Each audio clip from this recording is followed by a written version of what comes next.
तो ज्ञान को बढ़ाने के लिए साधना, वैराग्य को बढ़ाने के लिए आराधना और भक्ति को बढ़ाने के लिए उपासना। उपासना का तात्पर्य है पास बैठना।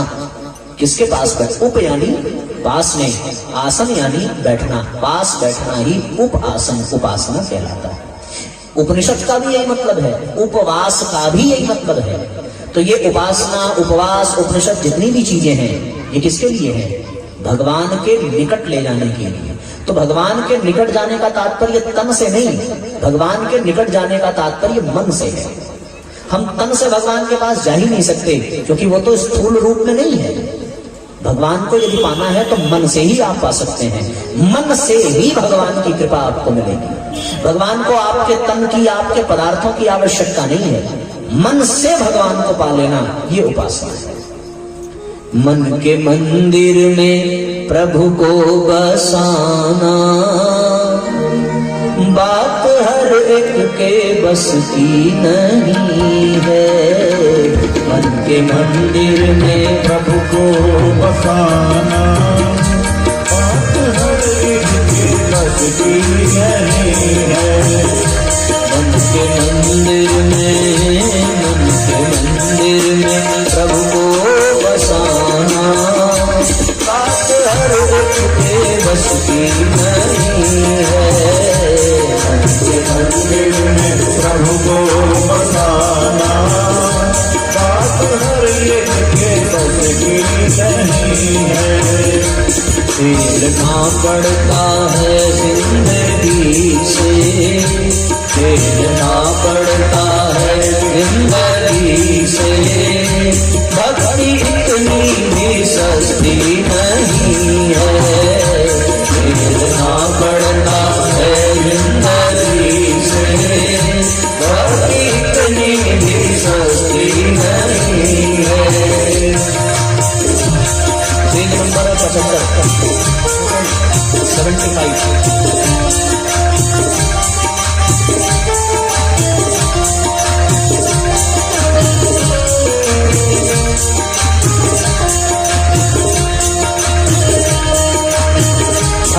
तालियां बजाते हुए तो सुनाइए।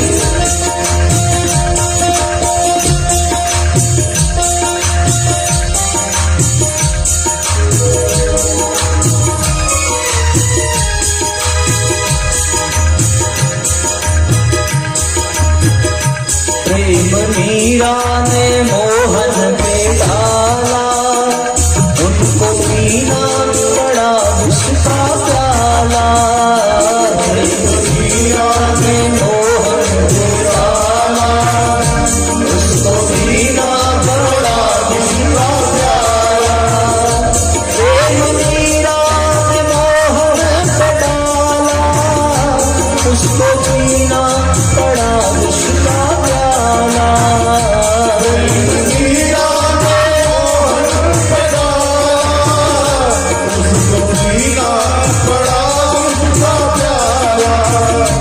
उसको पीना पड़ा विष का प्याला।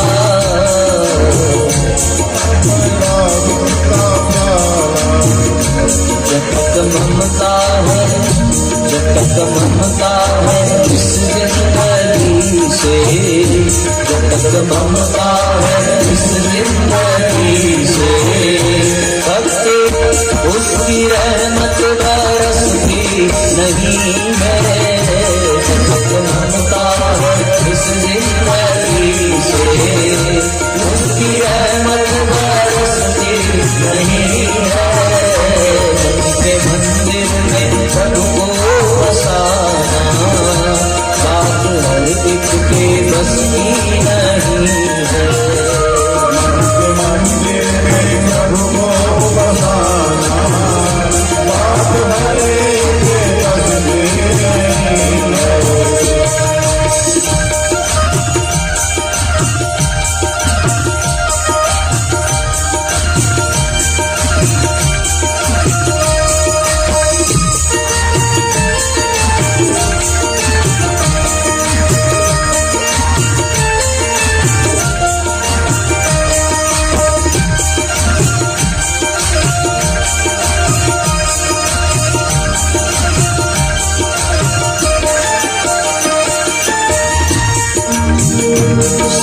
संकट पड़े मन ये डोले, टूटे खंभे से प्रहलाद बोले।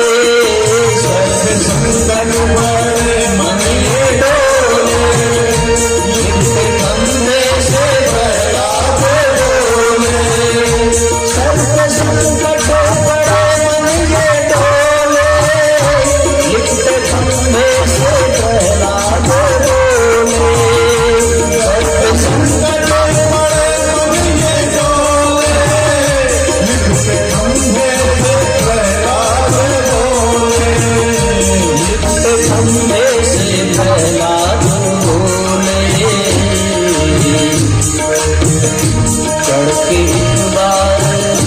चढ़ के एक बार जो उतर जाए, चढ़ के एक बार जो उतर जाए। दरअसल वो भी भक्ति नहीं है, के मंदिर में प्रभु को बसाना। बाप हर एक के बस की नहीं है। के मंदिर में प्रभु को बसाना, बाप हर एक के बस में जय हो। दोनों हाथ ऊपर उठा करके एक साथ तालियां बजाएंगे।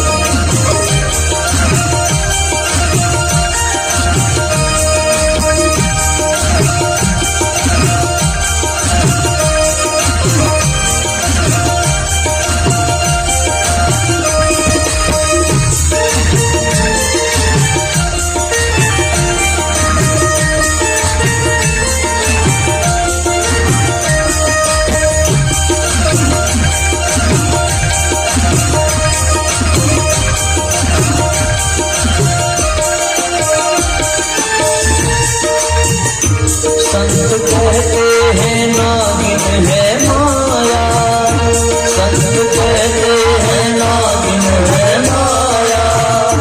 इसने सारा जगत का पछाया, इसने सारा जगत का दिखाया। संत कहते हैं नागिन है माया। इसने सारा जगत का पछाया।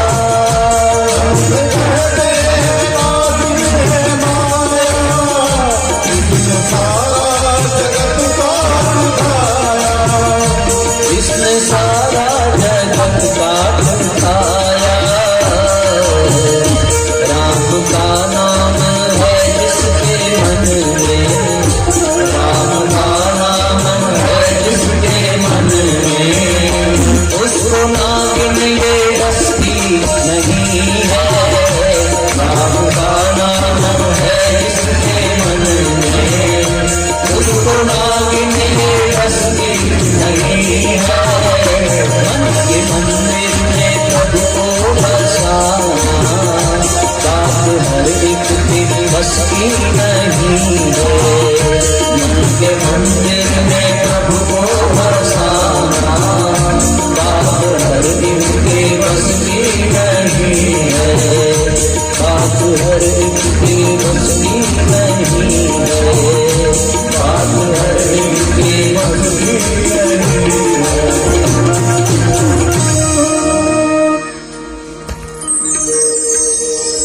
तो उपासना का तात्पर्य है कि भगवान के पास बैठना। बैठे आप कभी भगवान के पास? बताओ, कभी ऐसा लगा कि हम भगवान के पास बैठे हैं? है ना? ससुर के पास बैठो तो आदमी घूंघट काढ़ के बैठता है। ठीक क्यों? क्योंकि उसको लगता है कि ससुर के पास बैठे हैं, ससुर जी खड़े हैं। सबके पास बैठने का अलग अलग विधान है। अध्यापक के पास अलग तरीके से आदमी बैठता है, पति के पास अलग तरीके से, पिता के पास अलग तरीके से। और वो किसके पास बैठा है ये देख करके पता चल जाता है कि वो किसके पास, उसके रवैये से पता चल जाता है कि वो किसके पास बैठा है। भगवान के पास भी बैठने का तरीका है। हम कैसे बैठते हैं भगवान के पास?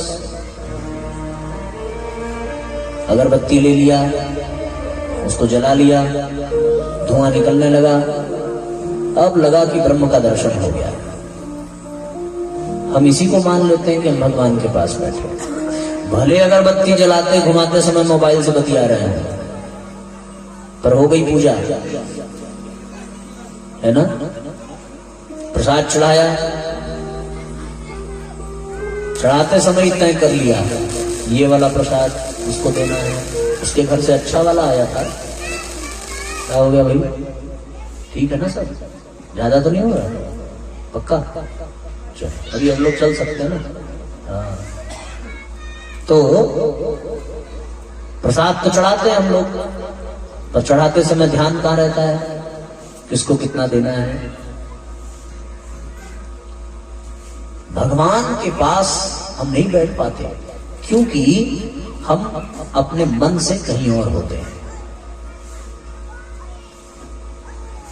मन से कहीं और होने के कारण भगवान के पास बैठने का लाभ नहीं मिलता। आप अध्यापक के पास रहो और आपका मन कहीं और रहे तो उसके द्वारा पढ़ाई जाने वाली चीजें एकदम समझ में नहीं आने वाली।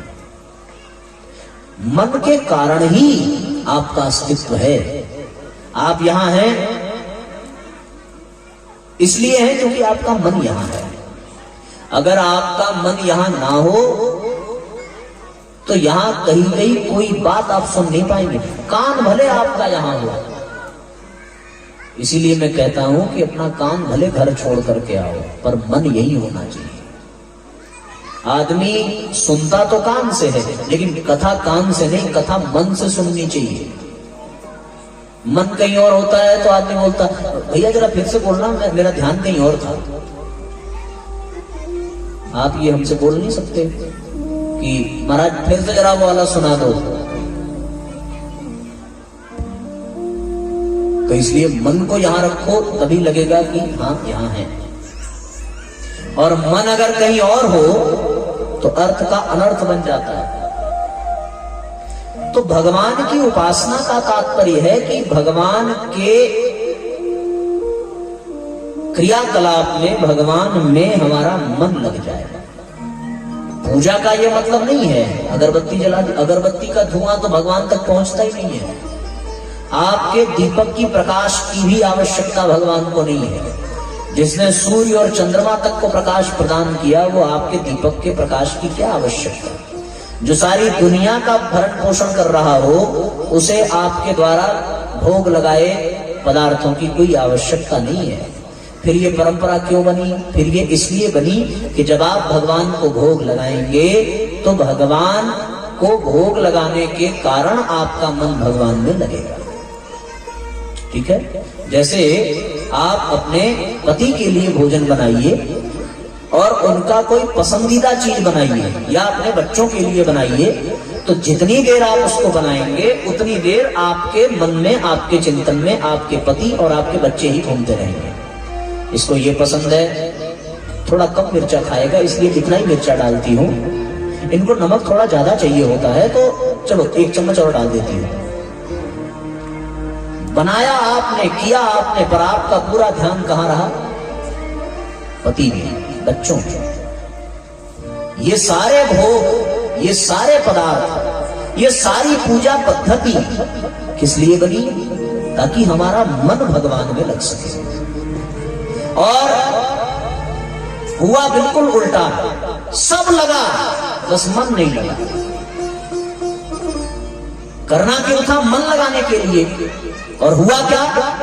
धन भी लग गया, तन भी लग गया, सामान भी लग गया, समय भी लग गया, स्थान भी लग गया, पूरा परिवार लग गया, लेकिन मन नहीं। सत्यनारायण भगवान की कथा सुनने वालों, सोचो कितनी देर आपका मन कथा में है। एक ही दिमाग घूमता रहता है कि मेहमान ज्यादा तो आ गए, प्रसाद कम न पड़ जाए, किसी को चाय मिली कि नहीं मिली। भगवान से कोई मतलब नहीं है। इस बात से मतलब कितने लोग कथा में आ गए, कितना प्रसाद बट गया, कितना जय जयकार हो गया। भगवान भी कहता है जब हमसे मतलब नहीं तो मरो, जो मर्जी वो करो, जितना मन करे उतना शंख बजाओ, क्या फर्क, डजंट मैटर, कोई जरूरत नहीं है। आप अपने में मस्त, भगवान अपने में मस्त। अगर भगवान में मन लग जाता तो इतना आडंबर करने की जरूरत ही नहीं पड़ती। चलो बताओ, कबीरदास जी ने कभी ऐसे किसी कथा का आयोजन किया होगा क्या? सुना आपने? क्या मीराबाई ने कभी भागवत कराई? संत रैदास गंगा में स्नान तक करने नहीं गए। उनका मित्र जा रहा था, बोले एक काम कर भैया, ये मेरा भी लेते जा और गंगा जी में डाल देना। आज थोड़े जूते ज्यादा सीने हैं, समय कम है। और सुने हैं कि जब वो डालते हैं रैदास जी का सिक्का तो गंगा मैया हाथ निकाल करके उसको धारण करती हैं। क्यों? क्योंकि रैदास तन से नहीं, रैदास मन से जुड़ा है। जिसके पास बैठो अगर उसका असर तुम पर न चढ़े तो इसका मतलब यह है कि या तो तुम उसके पास बैठे नहीं, या तो तुम्हारे और उसके बीच में कोई दीवार थी जो उसके असर से बच गए। अरे आग के पास बैठो और अगर गर्मी ना लगे तो या तो आग निकली है या तुम्हारे आग के बीच में कोई पर्दा है जिसके कारण तुम आग की गर्मी को महसूस नहीं कर पा रहे। बर्फ पे हाथ रखो और हाथ ठंडा ना पड़े, क्या फायदा? फिर तो वो बर्फ नकली ही होगा, असली होता तो उड़ने लगते। इसीलिए भैया भगवान के पास बैठे और भगवान के पास बैठ करके आंखों में आंसू न भरे हो, रोम रोम पुलकित न हुआ हो, चेहरे पर मुस्कान न आई हो और हृदय गदगद न हुआ हो, तो बैठने का क्या मतलब? तो फिर एक कटोरी नहीं, एक परात प्रसाद चढ़ा दो, सब बेकार है। कहां हुई उपासना? भगवान में मन लगाना आसान नहीं है लेकिन कठिन भी नहीं है। और भगवान कहता है मुझे कुछ मत दो, कुछ नहीं चाहिए। क्यों? क्योंकि सब मेरे पास है। तो फिर क्या चाहिए? बोले ये चाहिए कि जितनी गोपियां थी, जितने ग्वाल बाल थे, सबने मेरा मन चुरा लिया। मुझे कुछ नहीं, केवल तुम्हारा मन चाहिए। और यदि तुमने अपने मन को भगवान के चरणों में लगा दिया तो फिर कुछ भी करने की आवश्यकता नहीं है। मन ही नहीं लगता। समस्या इस बात की है। और भगवान ने जो ये माखन लीला की है ना, ये माखन लीला क्यों की? ताकि वो गोपियों का मन चुरा सके। माखन खा हटा दो, मान, मान का संबंध किससे? मन से। मान, अपमान, सम्मान, ये सब मन को जमता है। अगर मन इस शरीर में ना हो, कुत्ते को गाली का बुरा मानेगा क्या? क्योंकि कुत्ते के पास मन नहीं है, नहीं है उसके पास मन। ये मन केवल मनुष्य को मिला है। मनेव मनुष्य नाम कारणम बंध मोक्षयो। ये मन ही मनुष्य के बंधन का कारण है, यही इसके मोक्ष का कारण बनता है। और ये मन केवल मनुष्य को मिला, मन के कारण ही वो मनुष्य है, वरना तो वो मनुष्य नहीं होता, वो पशु ही होता।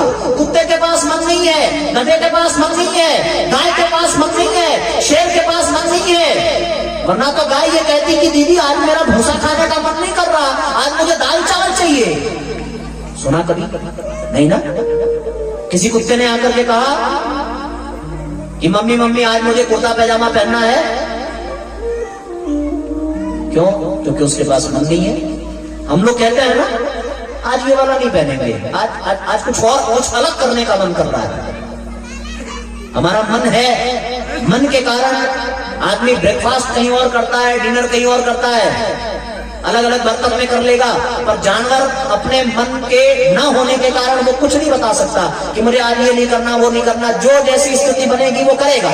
क्यों भैया? क्योंकि उसके पास मन नहीं है और तुम्हारे पास मन है, और इसी मन के कारण या तो तुम्हारा उत्थान होगा या तो तुम्हारा पतन होगा। इसलिए अपने मन को भगवान में लगाना ही उपासना है। तो मन को भगवान में लगाओ। भगवान मूर्तियों में नहीं मिलता, भगवान मंदिरों में नहीं मिलता, भगवान पदार्थों में नहीं मिलता। भगवान भीतर है और वो मन से ही पाया जा सकता है। वही है उपासना, मन से। क्या हुआ भैया? ताली बजाई कि सुरती बनाई? ताली बजाई ना। पूरे भीड़ का ठेका आप ही ने ले रखा है क्या? कम से कम उनका साथ तो दे दिया होता। कहां थे हम लोग? प्रतापगढ़ में थे, एक ऐसी ताली बजी, वो पीछे बाबा जी बैठे थे, मैं भी बड़ा खुश हुआ यार, एक अकेले बंदे को बात समझ में आई, बाद में पता चला तो सूरती बना रहा था ऐसे।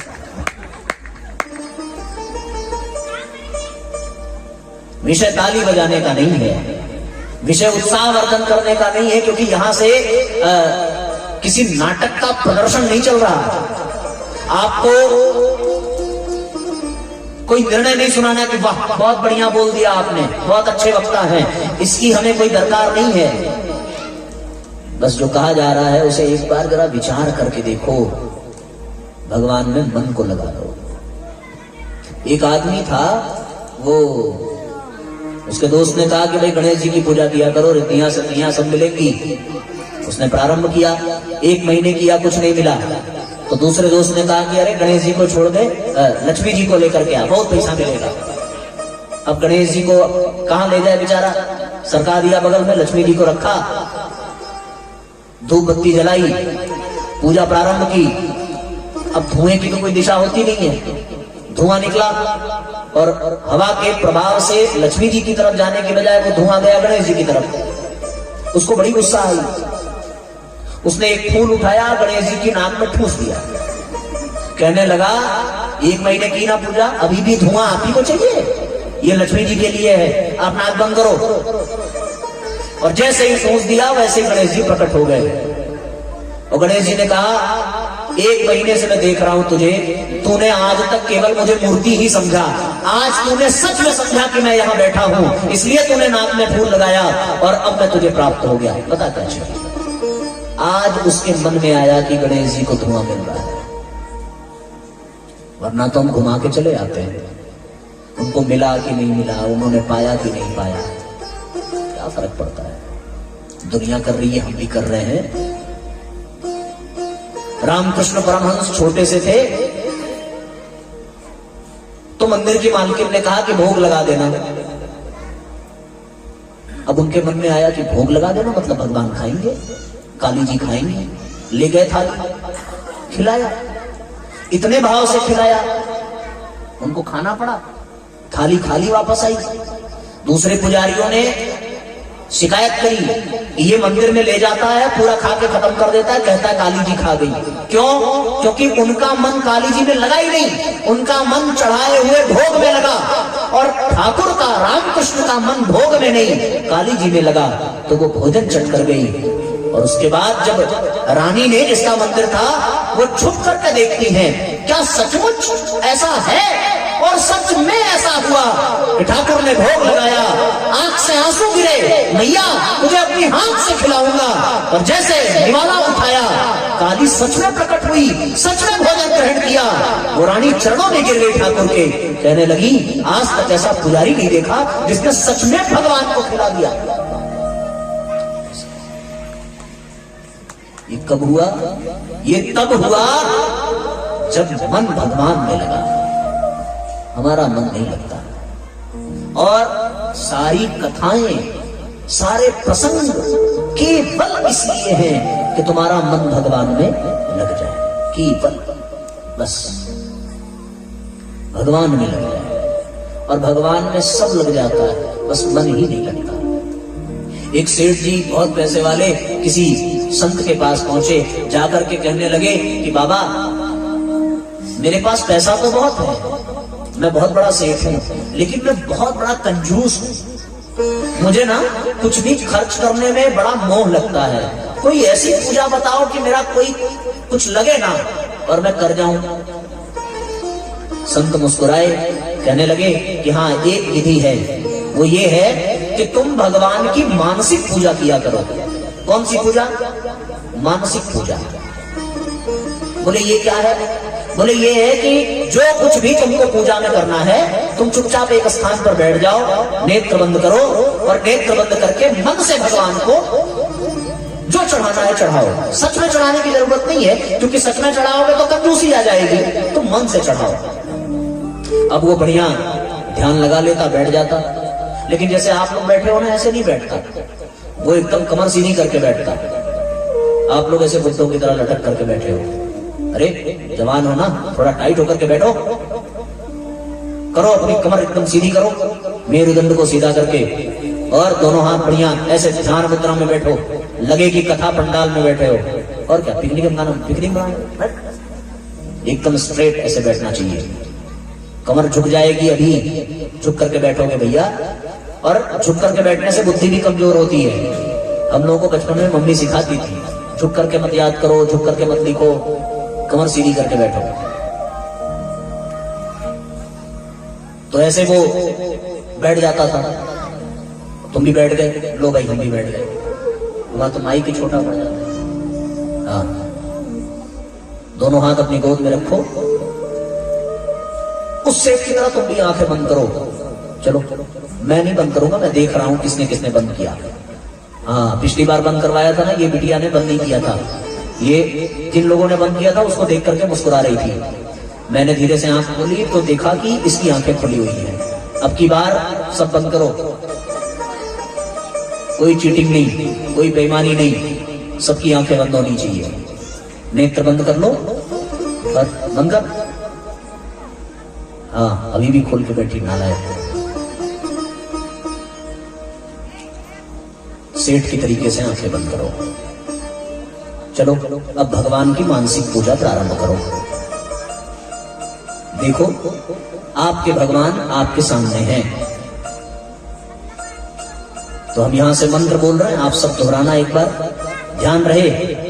मंत्र दोहराते समय न ओठ हिले, न कंठ हिले, न जीवा हिले, बस यहां से मंत्र दोहराइए।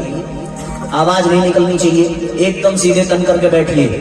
दोनों आंख बंद रहे, दोनों हाथ अपनी गोद में, मन ही मन दोहराइए।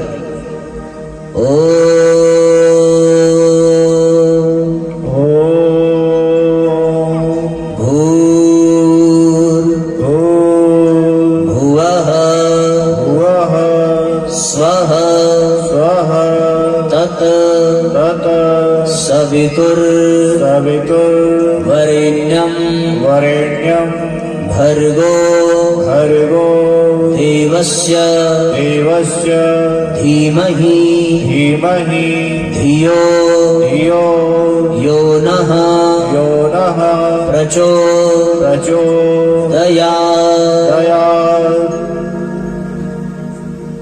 अब आप भाव करिए कि आपके भगवान आपके सामने आसन पर बैठे हुए हैं।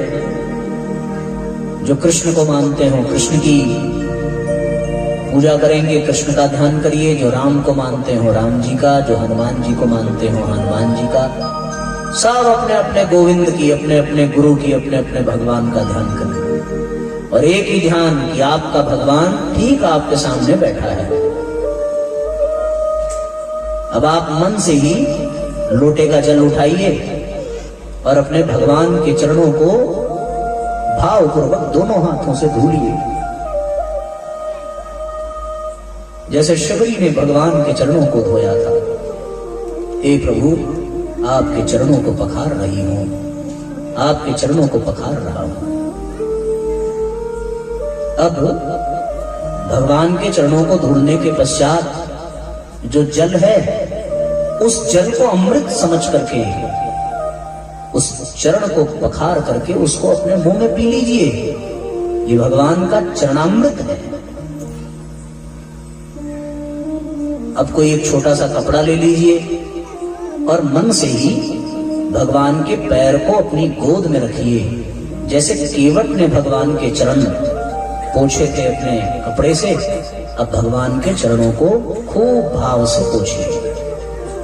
एक एक उंगली पोंछिए, भगवान के चरणों के नाखूनों को पोंछिए। सारी उंगलियां पोंछ करके भगवान के चरणों को अब वापस नीचे रख लीजिए और अपना सिर भगवान के चरणों पर डाल दीजिए। आहा, ध्यान करिए ना कि भगवान अपने हाथ से आपके सिर को प्यार से सहला रहे हैं और प्रभु का प्यार, प्रभु का स्नेह, प्रभु का आशीर्वाद आपको मिल रहा है। अब आप उठ करके बैठिए और क्या भगवान को भोग लगाएंगे? अपने मन में सोचिए जो भगवान को पसंद हो, अपने मन से भगवान को खिलाइए, अपने हाथ से खिलाइए। क्या खिला रहे हो सोचो, उसका एक निवाला भगवान को खिलाइए, तो भगवान भी आपसे बहुत प्यार करता है, तो भगवान भी उसका एक निवाला अपने हाथ से तुम्हें खिलाएंगे। देखो, तुमने भगवान का चरण भी पखार लिया, भगवान को भोग भी लगा दिया। अब भगवान को मुस्कुराते हुए अनुभव करो कि आपके प्रभु आपके सामने मुस्कुरा रहे हैं। अब उनसे कुछ मीठी मीठी बातें करो, उनको बताओ अपनी समस्या, प्रणाम करो, प्रणाम करके भगवान को अपने हृदय में धारण करो। दोनों हाथ जोड़ लीजिए, ऐसे जोड़ करके आपस में रगड़िए। अभी आंख मत खोलना, दोनों हाथों को खूब रगड़ो तब तक जब तक गर्म न हो जाए।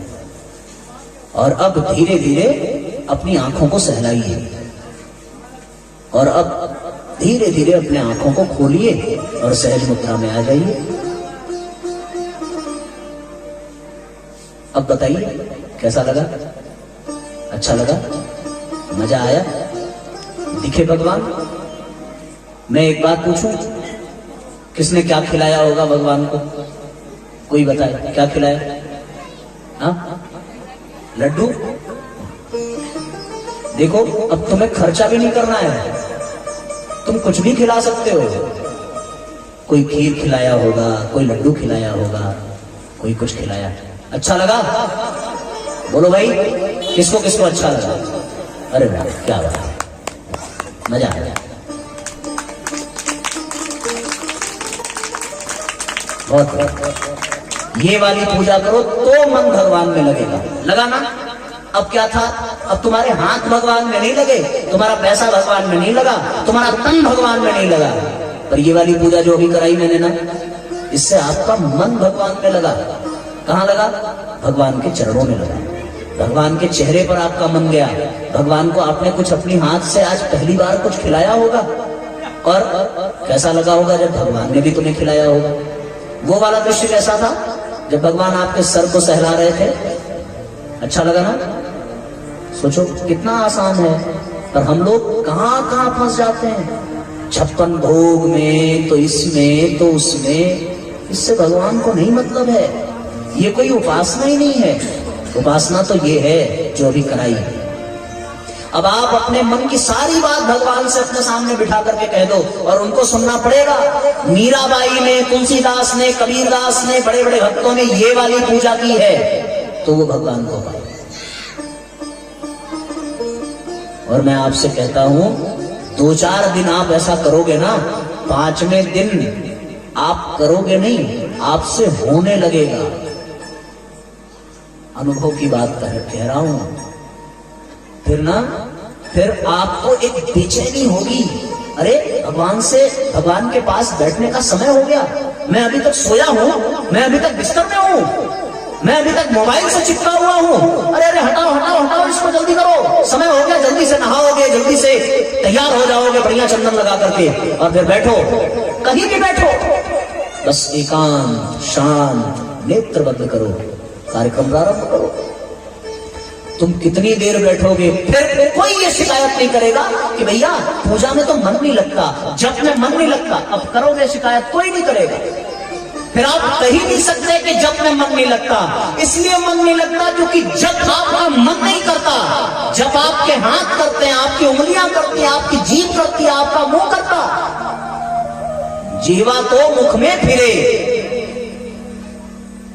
और माला हाथ में फिरती है, मनवा तो जहुदी से फिरे। ये तो सुमिरन नाई भैया। और जो हमने आज विधि बताई ना, ये विधि ऐसी है कि आपकी माला फिरे न फिरे, आपकी जीभ फिरे न फिरे, पर आपका मन जरूर स्थिर हो जाएगा भगवान के चरणों में।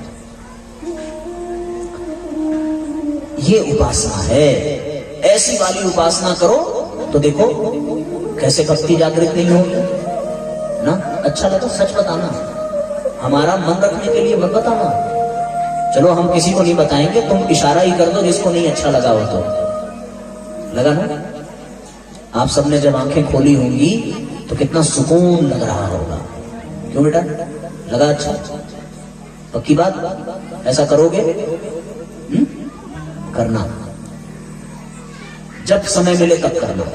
हाँ, उसमें गायत्री मंत्र जरूर जोड़ लेना, क्योंकि गायत्री मंत्र में ही वो ताकत है जो भगवान को खींच करके आपके पास ले आएगी। और कई कई संत तो चंद्रमा में भगवान का ध्यान करते हैं, कई कई संत सूर्य में भगवान का ध्यान, हम लोग सूर्य में परम पूज्य गुरुदेव का ध्यान करते हैं। ऐसी वाली पूजा करो, बहुत आनंद आएगा। यही है उपासना। बोलो, ये तो आप लोग अच्छे हो, क्योंकि आप ही ने कल कहा था कि हमें कथा नहीं, हमें सत्संग चाहिए, हमें अनुभूति नहीं, हमें अनुभव चाहिए। देखो मिल रहा है ना? ऐसे करना, बहुत आनंद आएगा। और जब आप पूरे तल्लीनता से करोगे तो एक ही बात निकलेगी मुंह से, पता है क्या? अब सौंप दिया इस जीवन का सब भार तुम्हारे चरणों में। अब सौंप दिया इस जीवन का सब भार तुम्हारे चरणों में। है जीत तुम्हारे चरणों में और हार तुम्हारे चरणों में। है जीत तुम्हारे चरणों में और हार तुम्हारे चरणों में। अब सौंप दिया इस जीवन का सब भार तुम्हारे चरणों में। अब सौंप दिया इस जीवन का सब भार तुम्हारे चरणों में।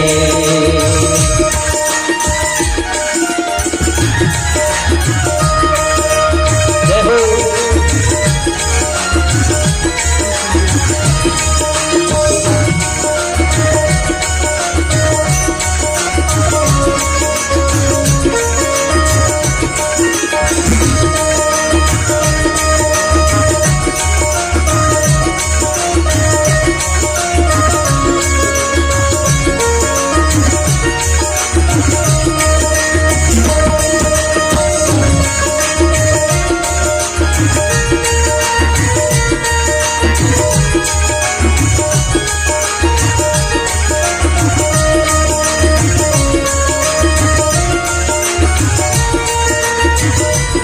ताली बजाना क्यों भूल गए भाई? बजाओ।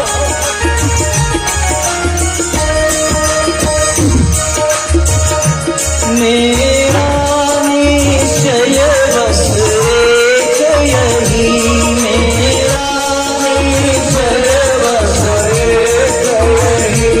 एक बार तुम्हें पा जाऊं मैं, एक बार तुम्हें पा जाऊं मैं। पाना ऐसा होता है, जब आप पा जाओगे ना तो आपको भगवान को अलग देखने की जरूरत नहीं पड़ेगी। जो भगवान को पा जाता है वो भगवान ही बन जाता है। अभी आपने ध्यान किया, ध्यान में आपने ये देखा कि आपके भगवान आपके सामने हैं, लेकिन जिस दिन तुम पा जाओगे उस दिन वो भगवान सामने नहीं, भीतर दिखेगा। मेरा निश्चय बस एक यही, मेरा निश्चय बस एक यही। एक बार तुम्हें पा जाऊं मैं, एक बार तुम्हें पा जाऊं मैं। अर्पण कर दूं दुनिया भर का, अर्पण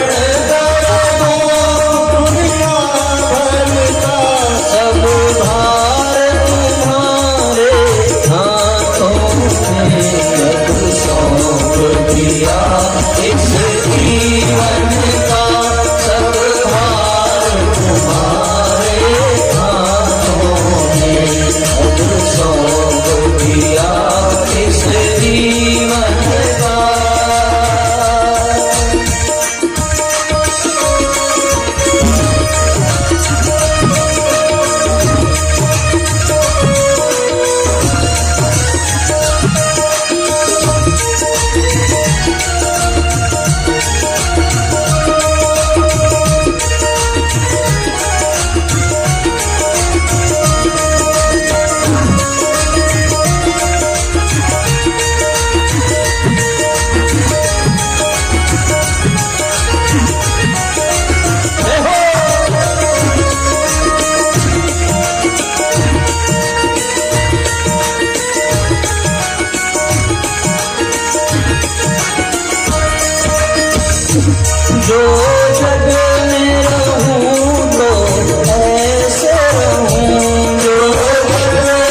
समझ में आ गया उपासना? बताओ भाई, आ गया सबको समझ में? हाथ उठाओ जरा। सब लोग नहीं, जिसको समझ में आया वो, जिसको नहीं समझ में आया उसको हम अलग से बताएंगे ना। कमजोर स्टूडेंट जो होता है उसमें बड़ी मेहनत करनी पड़ती है। सबको आ गया? किसको किसको आया भाई उपासना का मतलब समझ में? हाथ उठाओ। बस आप लोगों को, बाकी लोग? ये बढ़िया है। तो ये है उपासना, ये साधना, ये आराधना। अब ये वाला जो प्रसंग है ना, भक्ति महारानी का दुखी होना, ज्ञान वैराग्य का बेहोश होना, वृद्ध होना, ये इसी कारण है। क्यों? सबके जीवन में ज्ञान वैराग्य भक्ति अलग अलग है। जिसका कमजोर होगा वो वृद्ध हो जाएगा, और जो साधना से ज्ञान को, आराधना से वैराग्य को और उपासना से भक्ति को मजबूत कर लेगा, उसके जीवन में कभी कलयुग का समावेश हो ही नहीं सकता।